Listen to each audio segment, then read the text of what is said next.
But 15 45 years ತನಕನೂ vaccine ಹಾಕ್ಕೊಳ್ಬೋದು. But 3 doses ಬರುತ್ತೆ ಅದಕ್ಕೆ. ಫಸ್ಟ್ ಡೋಸ್ ಮತ್ತು 2 ಮಂತ್ಸಿಗೆ 1 ಡೋಸು, 6th ಮಂತಿಗೆ 1 ಡೋಸ್. ಸೊ 3 ಡೋಸಸಲ್ಲಿ ಹಾಕ್ಕೊಳ್ಬೋದು. These vaccines are quite safe. It is just a small IM injection ಅಷ್ಟೇ, ಒಂದು ಕೈಗೆ ಕೊಡ್ತಾರೆ. ಏನೂ ಇದನ್ನು ತೊಂದರೆ ಆಗಲ್ಲ. ಒಂದು ದಿವಸ ಚೂರು ನೋವು ಇರ್ಬೋದು ಅಷ್ಟೇ, ಮೇ ಬಿ ಅ ಲಿಟಲ್ ಫೀವರಿಶ್ನೆಸ್, ಅದು ಬಿಟ್ಟು ಏನೂ ಆಗಲ್ಲ.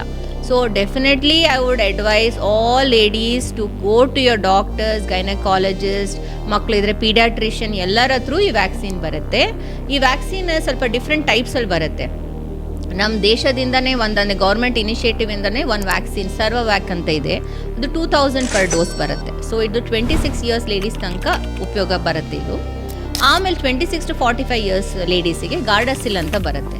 ಅದರೊಳಗೂ ಡಿಫ್ರೆಂಟ್ ಟೈಪ್ಸ್ ಇದೆ. ಗಾರ್ಡಾಸಿಲ್ ನಾರ್ಮಲ್ ಆ್ಯಂಡ್ ಗಾರ್ಡಾಸಿಲ್ 9 ಅಂತ ಬರುತ್ತೆ. ಡಿಫ್ರೆಂಟ್ ಸಬ್ ಟೈಪ್ಸ್ ಆಫ್ ವೈರಸಸ್ನ ಕವರ್ ಮಾಡುತ್ತೆ.